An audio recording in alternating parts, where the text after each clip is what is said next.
Okay, so we're ready to go, Eric? Right to go, Kobe. Okay, well, good to be here as always. Good to see you guys and whoever's online. I came here for the Semiconductor Australia show, which I think was a very good one. So some of you I saw there. And it was, the goal was really to raise awareness of the semiconductor industry in Australia, and especially get some government people to start thinking about it, because that's really what's needed here. So I know I'm Israeli. I'm not here, and I'm theoretically not supposed to have a lot of interest, but I love this country, and I'm kind of involved in pushing that forward and having the discussions, and also having the discussions with the ASX and so on. So we're trying to push this forward because there really is a lot to do here in Australia. But I'm not here to talk about the Australia semiconductor industry. The title here says accelerating progress with commercial deals. And I think a lot of you guys are looking at it and saying, yeah, right. This guy's been telling us for so long that he's working so hard and he's making progress. And where's the deal? Where's the beef, and where are the deals? Well, it's, I'll say it again, and I'll talk about it when we go through these slides, but it is a very difficult industry. We are really busy. You have no idea how busy we are now, with so many potential customers that we're engaged with, so many people that are interested in ReRAM, and more than just interested, they're actually evaluating, they're actually looking at how to make it fit in. I know, we haven't announced anything, but we have been making progress, and I am taking this big risk of saying that I really believe we should probably be able to announce something by the end of the year. So it's not only up to us, it's always, there's the other side, and these big companies, their lawyers take forever to respond to anything. But we are progressing with commercial deals. So the quick update, and you guys know the intro. I'll skip that slide, but really talk a little bit. These are a few slides that I did show also at Semiconductor Australia, and I think it's important to remember. Semiconductors, this is a very big and important industry. This is actually, I believe, I'm prejudiced, but I believe this is the #1 industry in the world. This is the most important, most strategic industry. And it's growing very fast. It's growing very fast. You can see here, today, it's roughly estimated at 600, or not today, a couple of years ago, a few years ago, it's expected to reach $1 trillion by the end of this decade. It's really growing fast. You can see here the different domains that we're talking about. And I think it's always important to remember, the vast amount of investment, these huge investments that are being made. And actually, you look at this map, and there are several things here that I want to point out. First of all, the cost of building a new fab, it is constantly going up. The new fabs, Intel announced a new fab in Israel that's building, which is $25 billion. Samsung announced a fab, which is $25 billion. I've seen even more expensive ones. This is a very capital intensive industry. You can see here, just in the last few years, there has been $800 billion. There have been $800 billion invested in fabs. And by the way, some of them are what's called 200 millimeter fabs, the older generation fabs. We still need those as well. It's not just the most advanced, the 3 nanometer and et cetera. Even 130 nanometer, even 90 or 65 are being used. And I mean, the point that I was making, of course, at Semiconductor Australia is that this place, you look at all of these are the advanced countries, the US and Europe, and we have Israel and Singapore and China and Japan, Korea, all of those, Singapore over here. Mm-hmm. And this place is just a void, which kind of looks very strange, especially because Australia is an ideal place for a fab. It has the ideal conditions for a fab. So, there's a lot of stuff going on here. There's a lot of investment happening. It is a very exciting domain. For me, it's always a thrill of living it. You guys know our board, and we have Ash online here. I'm going to skip these slides. A quick reminder of what's happening. Flash has been around for decades.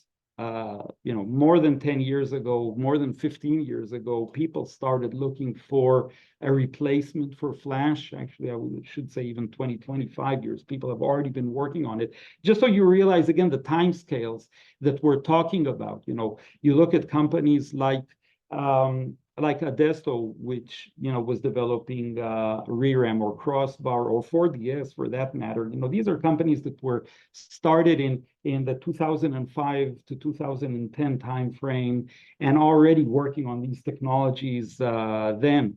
And other technologies I have here, MRAM, PCM, etc. People have been working on this for a long time. These are the timescales of semiconductor.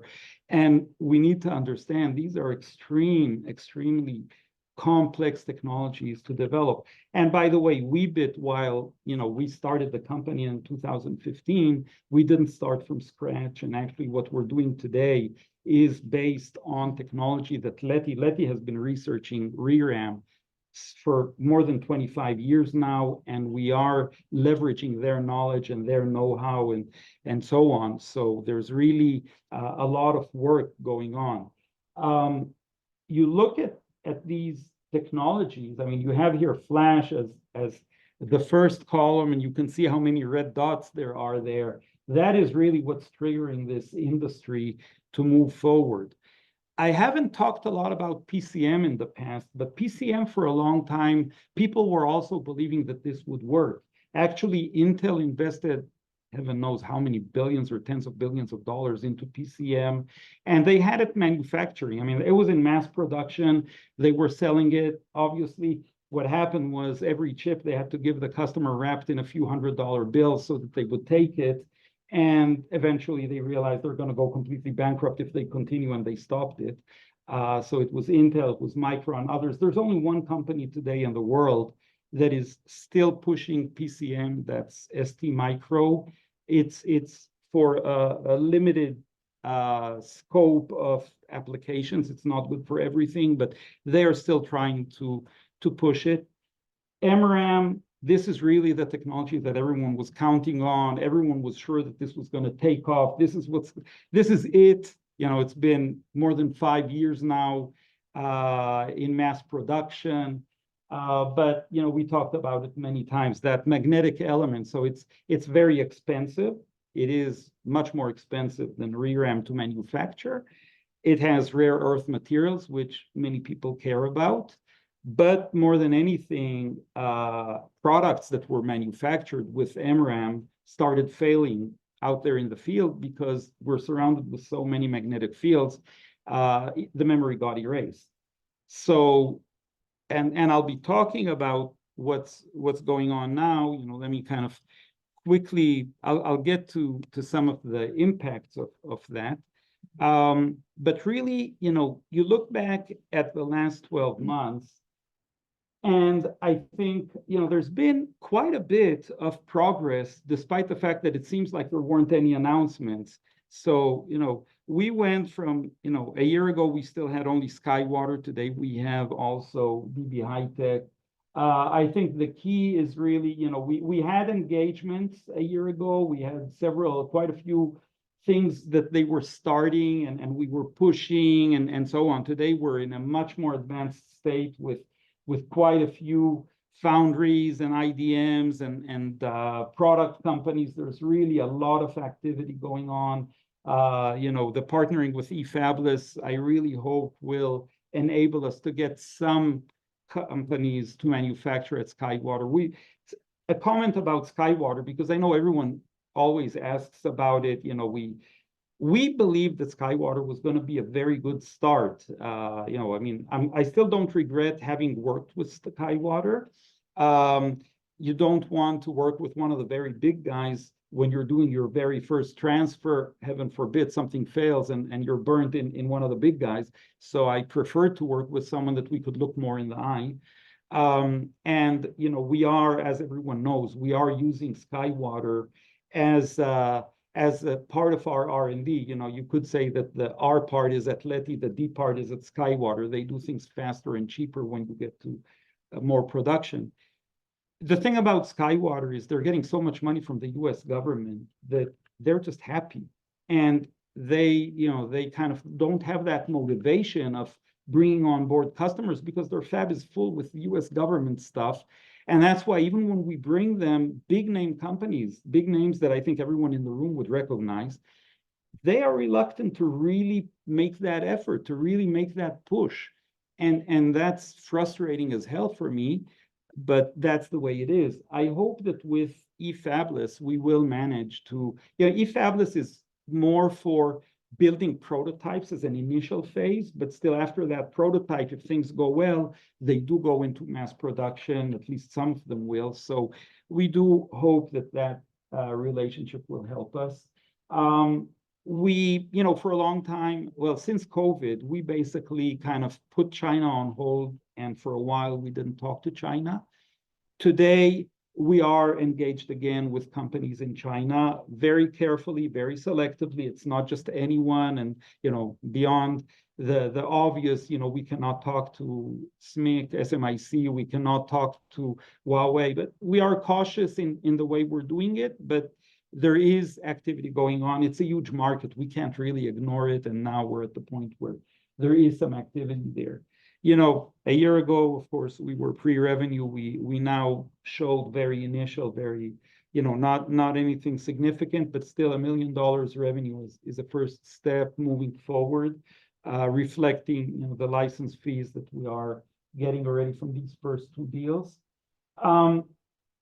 And in terms of the technology itself, there's a lot of work going on.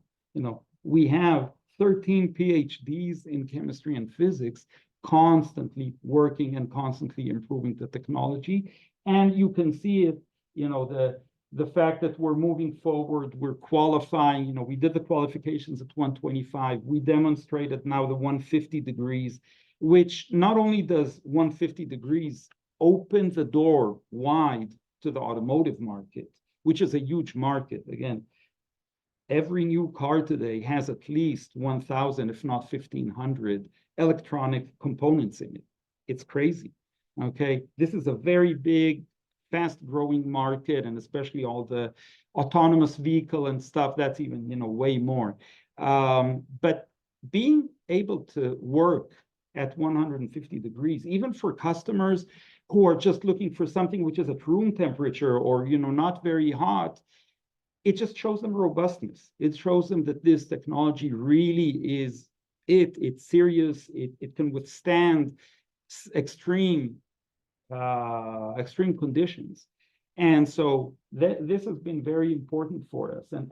And we have been engaged with even very small geometry foundries. You know, we did get PDKs. We have several PDKs which are at the 1x nanometer and have done simulations and have demonstrated that we know how to work there. So again, that's part of this engagement with so many of these big foundries and big IDMs is they are sending us their PDKs and we are showing, you know, we have, I think, 3 PDKs that are in the FinFET level at the 1x nanometer. And we have been doing simulations and showing them that it works. So really, while it seems very quiet, and I know there is a lot happening, and I think it's important to point that out and show it. So, you know, with DB Hightech, everyone knows we did the tape out. We're waiting for the wafers, you know, hoping that everything goes well, and we do the testing, and the testing passes well, and then we can go into the qualification. So there's a lot of work going on with them. they are very cooperative. It's nothing like Skywater. I mean, a completely different world, and it's really good. By the way, we are pushing customers to DB Hightech.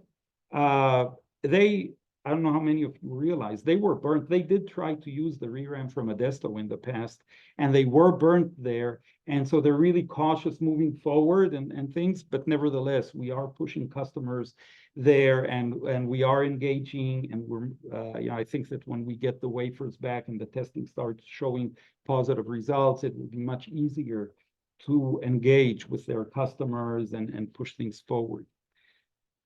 You all know we have the 22 nanometer demos. Those are very successful. They really make a big impact in the market. People see them, these demos, they're impressed by them. It shows, again, the power. GF, and many people are asking me about it. GF is, we talked about it in the past. They're trying to work in parallel with us. They're trying to develop their own ReRAM, and the relationship is definitely not simple with them. But these wafers, we're using them. We're doing a lot of testing. We're doing a lot of analysis. So we're learning a lot from these wafers all the time, and the R&D team is still constantly manufacturing more and more wafers to do more and more tests with this. So there's really a lot of good stuff happening with these wafers. I think we talked a lot about the business model, so I don't really think that we need to go into it. Today, the big focus is really on foundries and IDMs. It should say /IDM up there. Well, that will make this slide much more difficult, but we are trying to engage with foundries and IDMs, because at the end of the day, the product companies won't really engage until they don't know that their foundry has our technology. Now, it's true that the foundries need to know that there is a customer, that there is customer demand, but I think today they know it. So I'm going to skip these. Some of the slides here are more for new people and new investors. Looking forward, I mean, semiconductor market is huge. We've been talking about that a lot. There are many different segments where our ReRAM fits. Weebit today is engaged with medical, with automotive, with AI, with power management. Actually, if you ask me what is the #1 market that today sees real value in ReRAM and is willing to make that extra step and move forward, the power management guys, they today really need ReRAM. And so everyone needs it, but the level of urgency with power management is stronger. I mean, what's happening, first of all, so many devices today are battery operated. I mean, everything needs to be charged today, right? And when you're charging, it's no longer just a simple cord going into the wall. You always have these boxes. I don't have it here, but I mean, those boxes on the cables, or the thing that you plug into the wall is actually a pretty big thing. It's not just a simple connector that goes into the wall. The reason is that power management today doesn't just power. You wanted to preserve the battery. You wanted to lengthen the lifetime of the battery. So and I think many of you know, you want to start charging slowly, then ramp up and charge strongly, and then slow down when the battery is almost full, because otherwise you will ruin it and things like that. So you need, beyond the power management logic, which is the traditional one that everyone always had, now you need a microcontroller. And that microcontroller cannot work without a non-volatile memory. Now, you can have them, and that's what people are doing today. You can have two separate chips. You can have the power management and then the microcontroller on a separate chip, but that's not optimal. If you want to combine them, what happens is the power management is an analog circuitry, and the microcontroller with the non-volatile, if it's a flash, The flash is a front-end of line technology. It sits next to the design, and it actually interferes. It causes a lot of challenges. The fact that ReRAM is back-end of line and comes on top, that's a huge benefit for these guys. And that's why we have the engagements with the power management guys are even more intense and more advanced than with others. And we talk a lot about BCD. That's definitely for power management, and we have a very nice blog that came out, which I think can really help you guys understand some of what is this thing. So that's the different markets that we're talking about. The growth opportunity for ReRAM. You guys know the slide, and the numbers are less important. I think it's really the fact that the market wants to move to ReRAM, and maybe this slide is potentially the most important one in the presentation. What you can see here is the really important transition that has happened in this market, and we're not talking about a long time. Just 2 years ago, basically, the market was just starting. We started seeing ReRAM reach the manufacturing stage, and there was that big announcement, the announcement of Infineon, which is one of the biggest automotive companies. The fact that they announced that all their future MCUs will have ReRAM in it, that was a shockwave in the industry. It really was a shockwave. Many people suddenly woke up and said, "Oh my God, this thing is real. It's here. It's no longer the future." Weebit changed its tagline at the same time, more or less, because the next NVM is here. Suddenly, it's not that future technology. Weebit, at the same time, was working with Skywater to qualify. A little bit later, TSMC started pushing in power management. Again, I mentioned power management earlier. Those were the earlier things that they engaged in. We also last year engaged with DB Hightech, and there was a lot of activity there. And on the IoT side as well, TSMC mainly. UMC, we're really not seeing them.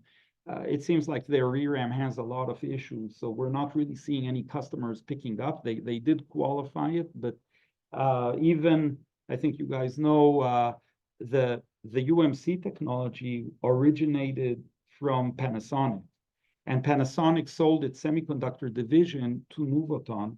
And half a year ago, Nuvoton announced that they have this new MCU with ReRAM in it. They did a big hoo-ha and everything. And for a while, I was totally confused until we finally realized they manufactured it at TSMC. So even Nuvoton didn't use their own ReRAM at UMC. They went to TSMC. And I don't know, we still need to understand what's going on there, but TSMC is pushing it forward. Moving, to the end of 23, and TSMC, actually this is really, end of 23 and moving into 2024. TSMC, once a year, kind of in the middle of the year, they announce their roadmap, and their roadmap is really, I mean, a year ago in June of 23, it was all MRAM. You looked at the slide, it was all MRAM. ReRAM was mentioned in the corner. They still had a total focus on MRAM. Guess what? June this year, and I have the slide, a copy of the slide here. I'll be able to show you guys offline. Their roadmap slide, totally the opposite. Everything is ReRAM with just a small mention of MRAM. And the reason is the fact, and we don't, I guess I don't see the comment here, but the fact is that consumer companies, the big consumer companies, have been vocal about not wanting to use MRAM. Okay. Normally, by the way, the big consumer companies, they like to throw responsibility on the foundry. They basically say, we will use what the foundry recommends, and if it fails, the foundry is at to blame, and we will go strongly against them and after them and all of that. So the big consumer companies normally will not voice their preference because they want to be able to go after the foundry if something fails.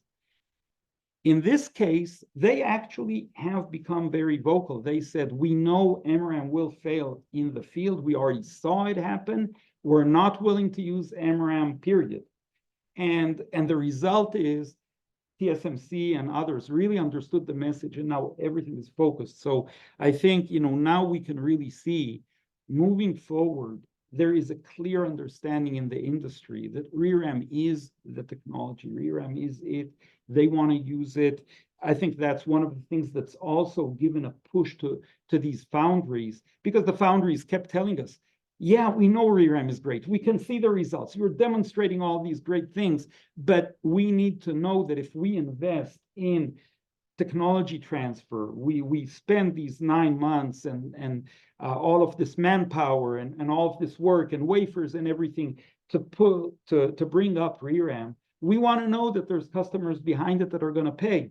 Today, they can already see it. I mean, the market it's going through that transformation, and that's what's enabling us to make more progress, to move forward with these guys. So it is very difficult. The foundries are very cautious. They've spent billions on their facilities. They don't want to take any risk. We are going through unbelievable due diligence with them. The product companies, think about it. A product company has a new product that they expect to have hundreds of millions of dollars or billions of dollars of revenue over the lifetime. And they see all of the advantages of ReRAM, and everything is clear, but still, the one thing that they haven't seen, and this is repeated over and over and over again, they haven't seen what the industry calls silicon proven. Now, silicon proven is not just 1 or 2 demo chips or showing them a few hundreds of chips that are working. Silicon proven means mass production, millions of chips going through, and demonstrating that you can actually manufacture them in mass, and it works. Now, one more thing that I think is important for you to understand. Semiconductors is not like a lot of industries. If I manufacture chairs, basically all the chairs are basically identical, right? I mean, and if there are small variances, who cares? But in semiconductors, the manufacturing, actually every ReRAM cell is different than others. Okay, there are no 2 completely identical ReRAM cells. Okay, the manufacturing process is so delicate. We're talking about nanometers. We're talking about practically putting almost every molecule in its place. The most minute things impact here. And so people want to see that, when you manufacture millions of these, the variance is very small. They know that they won't be identical, but they want to know that the variance is going to be very small, that it's really ready for mass production. And even though we did go through the JEDEC qualification, and we did all of these things, but it's these kinds of things that, sometimes we have a product company who says, yeah, we know it's going to make our product cheaper, lower power, more competitive, all of these great things. But, there is that risk. It's not silicon proven. And, we're gonna try to make our current product still work and be competitive and whatever with flash. We need to see someone else do it first. And that's really, it's hard to explain, but it's ongoing discussions and convincing. Now, at a certain point, one of these guys realized that, hey, the potential here is so huge, I'm going to take that risk. And I've been through this already with previous companies, and I mean, it's not the first time that I'm going through this with semiconductor and these kinds of products. But we will get there. By the way, again, I'm expecting to have a deal before the end of this calendar year. I really am working very hard on it, and we don't have a lot of time, so I am taking a big risk already making that commitment, but that shows you that we really are making very good progress there. And we will do that. And then, this one company, others will start being more, I mean, DB Hightech already helped us get all these other guys and more engaged, another one and another one. At a certain point, it will get to the FOMO phase where suddenly everyone will say, oh my God, we don't want to be left behind. And that's when you go into what in the industry we call the tornado, where suddenly, it all goes crazy. So this is really what we're seeing. And look at it, in just 2 years, we've gone from ReRAM is that future technology to having ReRAM become more and more standard. You now have, I mean, TSMC ReRAM is silicon proven already. And people, again, it gives people confidence, even though it's TSMC, they see that ReRAM can be mass produced. Now, it's not Weebit, so that's still that last thing that, they're concerned about. We need to overcome it. But at the end of the day, these foundries that are not TSMC and UMC, they need ReRAM. And Weebit is the only supplier. So, like it or not, they're working with us. And they know, I mean, they're not working us. And I really believe they're not working us just because we're the only ones. They're working with us because we are demonstrating quality. They can see a quality team, a very strong team with a lot of experience, with a ReRAM that's already proven. We've been demonstrated at 150 degrees, and we've been qualified at 125. We'll also qualify at 150. We'll be pushing that forward in parallel to so many other activities that we're doing. But they're seeing this, and again, you don't see it. You guys look at Weebit and maybe think, oh, this company went to sleep or something, but we are really working very hard, I can assure you. And to prove it, well, first of all, a few months ago, I think you saw Dadi and Atik and myself, I cannot recommend to anyone to buy the share or not buy the share, but I personally think it was a great investment on my part in the summer to buy some shares. Right now, you saw the notice of meeting come out, and I think there's a very important message there. And again, I believe it shows the quality of this board, because the directors basically said, we need to listen to the shareholders. We need to, we're not living in this vacuum or in this bubble or whatever. The shareholders are not happy with how things have gone up to now that we don't have a deal yet and things like that. So there will not be an allocation of any equity to the directors this year.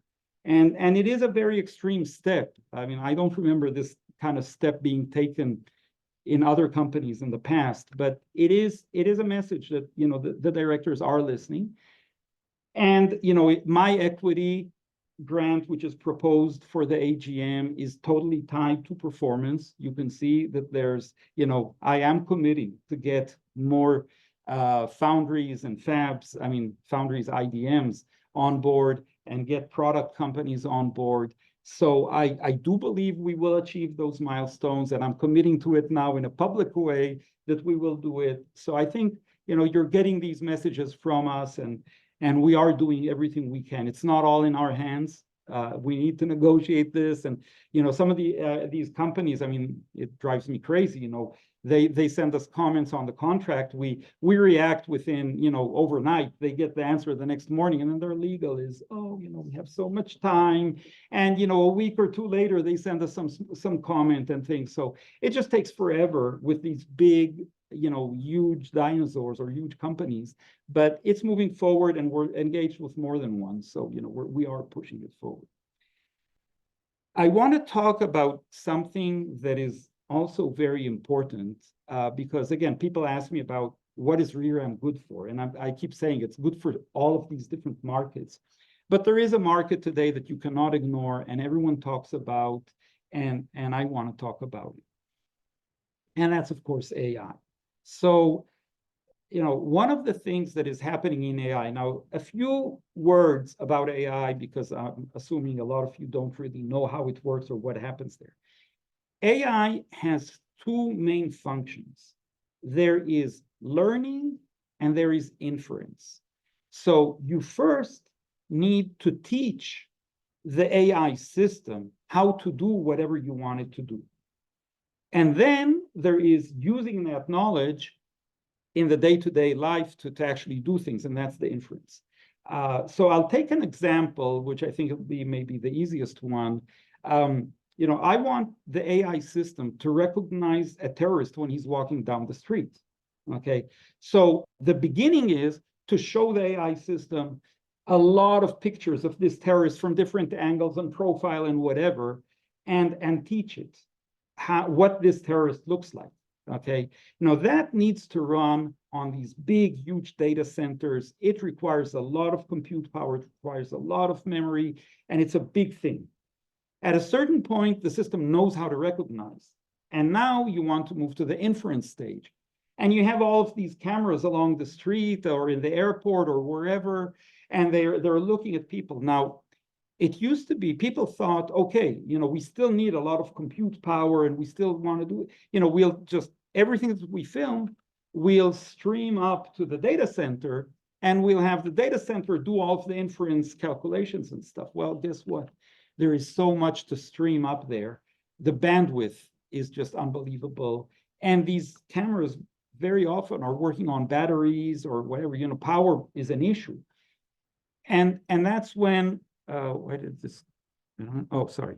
And that's where the understanding that inference needs to be done at the edge in that camera in the airport or wherever came in. Now, how do we do that? Well, we have, this chip, which has an AI engine, and, it works, it runs whatever algorithm and so on. But we need to load it with all of the what's it called? Coefficients that are used in order to do the AI computation. Okay, that's what we got from all of the learning, right? This needs to be in a non-volatile memory. It needs to be somewhere where when we turn the system on, it's there, right? Now, what are we going to do? Well, normally these chips are 28, 22 nanometer and going to smaller. We can't really have embedded flash in them. So we have flash outside as a separate chip where we put the coefficients. We turn the system on, we load the flash into a dedicated SRAM here, and we'll use it. Now, SRAM is volatile. So the system now, you can't really turn it off. You turn it off, you lose everything and so on. SRAM bits, by the way, are very big. SRAM bits are normally 6 or 8 transistors. Flash and ReRAM are basically 1 transistor. So, the number of coefficients that you can load is smaller. And that's where people have realized, hey, we can actually replace this SRAM with ReRAM. ReRAM can be done at 22 nanometers or even below. Let's go and put ReRAM here. We already have a huge saving because we're throwing away 1 out of 2 chips. So that's already a big saving. And then we can now turn the system off. I mean, if nobody's walking down the street, no sense in having the system on. We can just power off, and when someone starts walking down the street, we turn it on again and stuff. And since ReRAM cells are so much smaller, we can actually have more coefficients. We can be more accurate. We can be better. So this is a trend that we are definitely seeing, and there's a lot of interest in it, and research institutes are already engaged with us on it. And, this leads to what already, eventually, and we are already engaged with research institutes on the neuromorphic side, on what's called, it has so many names now, in-memory compute, neuromorphic, and others. It's basically, as far as you're concerned, it's the same thing. So, and we're heading towards that. So Weebit is focused on this. We are working with more and more research institutes all over the world on this thing. And I think that's, again, just to see how ReRAM is really relevant for all of the markets, including some of the more advanced and interesting ones. Okay. So I'm basically towards the end. We have a very strong team. We have the device and process and analog and digital teams, and the whole cooperations. I've already presented the slide in a different form, but you know this, and that's really the secret of success of Weebit. And moving forward, well, basically, we threw here on the slide names of big foundries and IDMs, and I guess end product companies, some of them, mostly basically fabs and IDMs. I'm sorry, yeah, all of them are fabs and IDMs. So you can see here the names. We're engaged with really the vast majority of these guys. There's so much going on with them, and the goal is to start announcing some agreements with them. So we are working on getting something done before the end of this year, and then moving into 25, getting some more of those. You saw it in my targets for between now and the end of 25. Get 3 licensing agreements, get 3 product agreements, and get the DB Hightech qualified. I think those are really the most important things. That's really where we are. I know everyone wants to hear more news. We're working hard on it.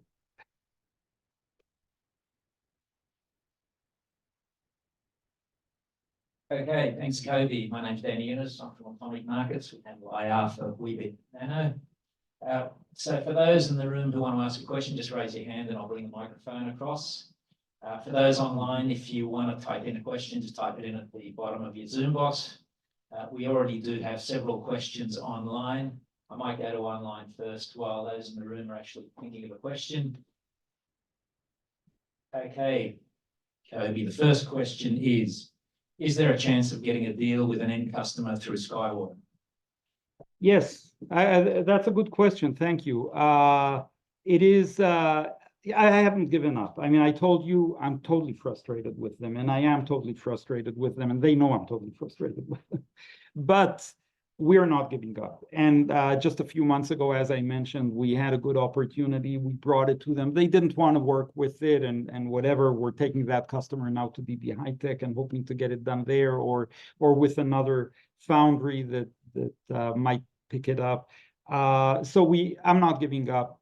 At this point, that's the only place where I am qualified today, a mass production facility. So I don't have a choice. I'll keep pushing. Hopefully, we'll make it happen. And by the way, that's what eFabless is about. And we really hope that maybe even through eFabless, we'll manage to do something. So we haven't given up on Skywater. And I still hope, I'm committing to 3 product companies next year. I really want to see at least one of them at Skywater. Okay, the next question is around the fabs. So what are the ideal conditions for a fab? Well, fabs, in order to build a fab, I guess someone picked up on my comment that Australia is ideal for fabs. You want it to be in a place where, there are no earthquakes. Japan, by the way, has a lot of fabs, even though they have earthquakes and they have a big issue on how to protect them and so on. Even Israel is a place where you do have earthquakes, but a place where the ground is solid, where you have clean air, where you can go outside and be further away from the pollution of a city and have that, and where you have clean water. I think those are the 3 top requirements that you need. Australia has them, so yeah. Okay, the next question is around DB Hightech. So regarding the DB Hightech qualification, are you awaiting silicon? Why is there a delay in obtaining silicon? But there isn't a delay. It's just that's how much time it takes to manufacture. I think I presented in the AGM last year, the slide with just how much time things take. Manufacturing normally is about 6 months. I mean, you can try to rush it and do things which cost a lot of money to have it faster. And we are trying to get DB Hightech to give it higher priority. But in general, 4 to 6 months is the normal time to get silicon back.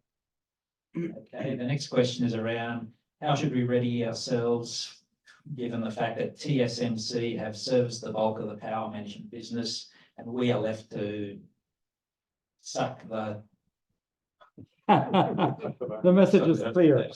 So, well, first of all, TSMC has definitely not taken the bulk of the PMIC business. I would say even on the contrary, TSMC has ReRAM at 40 nanometer and at 28. They're working on the smaller geometries.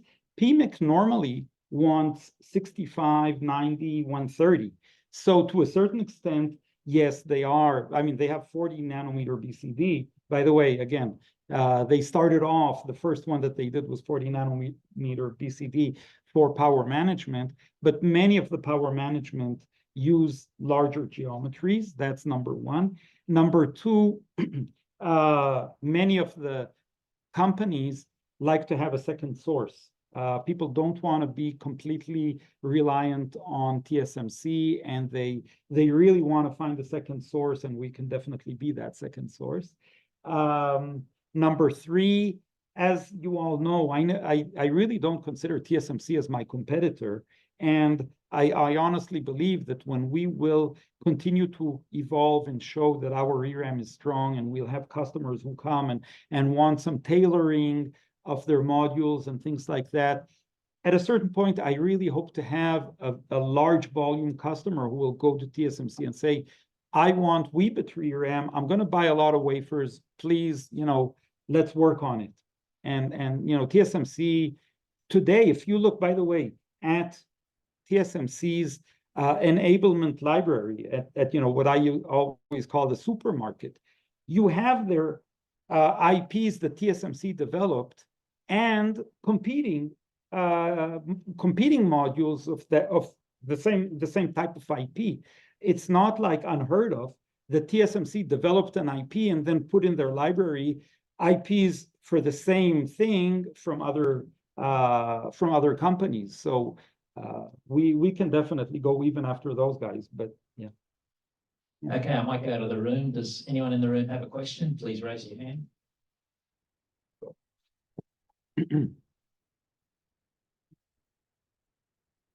Hi, Kobe. Could you give us a description of the typical evaluation process in terms of, is there a standard roadmap? Do you go from simulations to physical engineering? And in that, do you have the capacity to service the needs of the foundries you're talking to at the moment? So with the foundries, they basically, first of all, they just want us to demonstrate a lot of parameters, if it's voltage, current, power, leakage, and so on and so forth. So we actually go and demonstrate to them using what we have, the chips that we have today. We demonstrate, we show them the results of the qualification. Then they will come back and say, you know what, we want you to give us this die size. We want to be able to put this many, whatever, kilobits, megabits into this square millimeter type thing at a certain voltage. They will challenge us. And so our team will go and they send us their PDK. That's the beginning. The first step is really getting their PDK and analyzing it and understanding how their technology works. Okay. So the PDK is Process Design Kit, and this is like the basic element that you need. It describes their process, it describes how their transistors work and how everything works, and then we can take that and we can put it into our simulations, and we start simulating. And we simulate and we tell them, okay, now they will come with extreme demands. Sometimes they will come and say, we want you to operate at this voltage, and we'll be there like, oh my God, this is super ultra low voltage. How are we going to do it?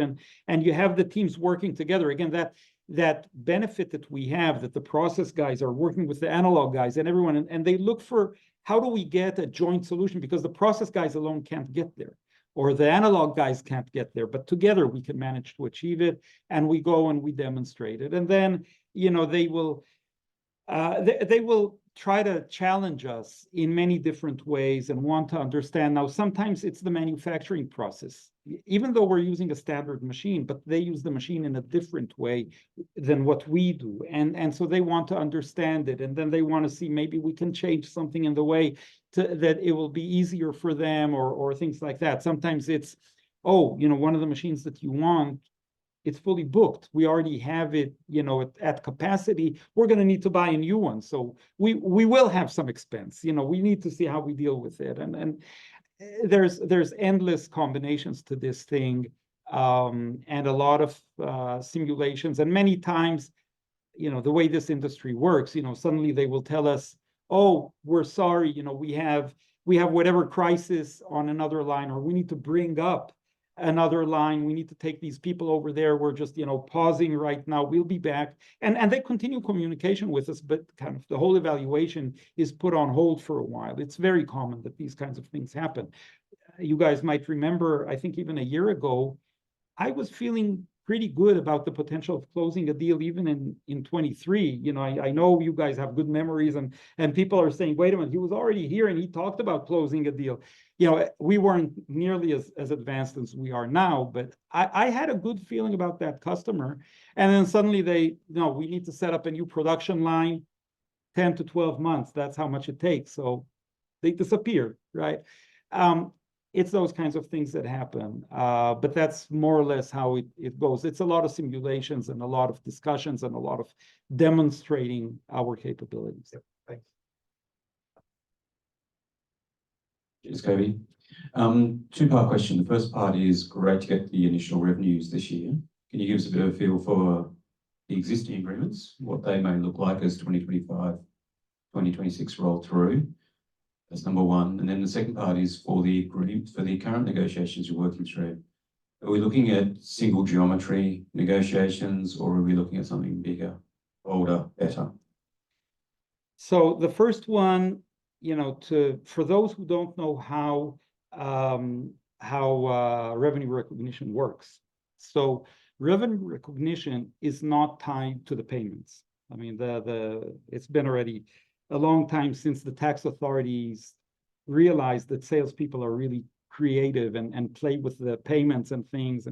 And so what they basically try to do is take the expected revenue for this project and recognize it over the lifetime of that project. So they kind of look at the expected lifetime, they look at what's the expected revenue, and what you saw right now is, the part that was recognized from DB Hightech and to a certain extent from Skywater, that they were willing to recognize. So now, whoever wants to start doing extrapolations of what part of the DB Hightech do you think we finished, knowing our timescales, et cetera, and try to extrapolate how much revenue was expected, it's already up to you. So that's kind of on the revenue side. Payments are, of course, tied to reaching milestones and things like that. I won't go into what the expectations are from the future deals. Again, I just can't go into those things, but I'll stop here. The second question, I forgot. Second question is just around the geometries. Are we talking to okay, around 130 or 65? Are we talking? It's several of these guys, and especially when you talk to IDMs and so on, once they want to get into a technology, they want to know that they can have it over multiple geometries. And here comes again that fear of, do we want to sign an agreement which is on one geometry and then expand it to other geometries, or do we want to try to have it as a more like what we call an architecture license, where they really take the technology and have more freedom to transfer it to other geometries. Each one of these guys has a different philosophy. Some of them are asking for more than just one geometry. We'll see. I mean, I don't know. These negotiations are going back and forth, and sometimes they change in the middle. And so I don't know. The answer is, when we'll close deals, we might disclose the structure. Are there any other questions in the room?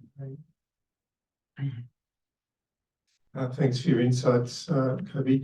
Just a question about capital.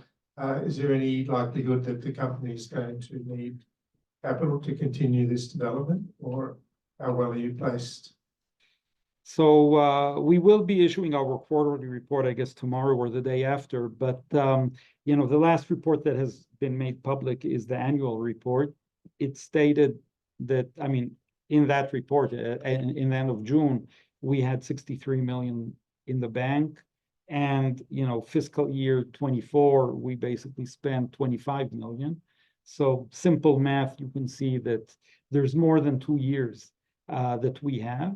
You know, obviously, you know, we are still ramping up, and obviously, you know, you don't want to get to the point where you don't have money, but at this point we have 2 years. So the money is not the issue at this point, and we're not thinking about it. I am totally focused on closing these deals. I am literally not thinking at all about any raise or anything like that. Okay, then we're coming up to close. We're still receiving a lot of questions, but we're running out of time. So if anyone has any further questions, you can contact us, and Kobe or us will respond to them. But maybe one final one. I think this one's been asked about 4 or 5 times online, so I think this is probably the best one to finish up on. And the question is, Kobe, you've been saying now you would close a deal / agreement either with a fab or a customer in 2024. Has that changed? It seems as if now the goalpost has changed to 2025. Is that correct? I think I said it several times already that my goal is before the end of this calendar year. So it's a big challenge. It's, you know, we just need them to move faster. Again, there are negotiations going on with more than one, but at least one is already close enough to the finish line that I really hope their lawyers move a little bit faster and we just close this already. Okay, we've probably got time for another one. Has Weebit scaled into the teens with another company, but it's currently under NDA, or will all scaling only take place with Leti? Well, I think the only comment I can make is I think I mentioned we have 3 PDKs that are in the teens. I cannot talk more than that. Okay, then on that note, we'll wrap it up there. Just to reiterate, if there are any further questions you can require an answer, just please contact us and we'll respond to those questions. Kobe or Ashley? Okay, thanks. Thanks, Ash, for joining us. Thanks, everyone. Thanks, Kobe. Eric and Danny for organizing this. Thank you. And of course, thanks to everyone for coming. Right. Cheers.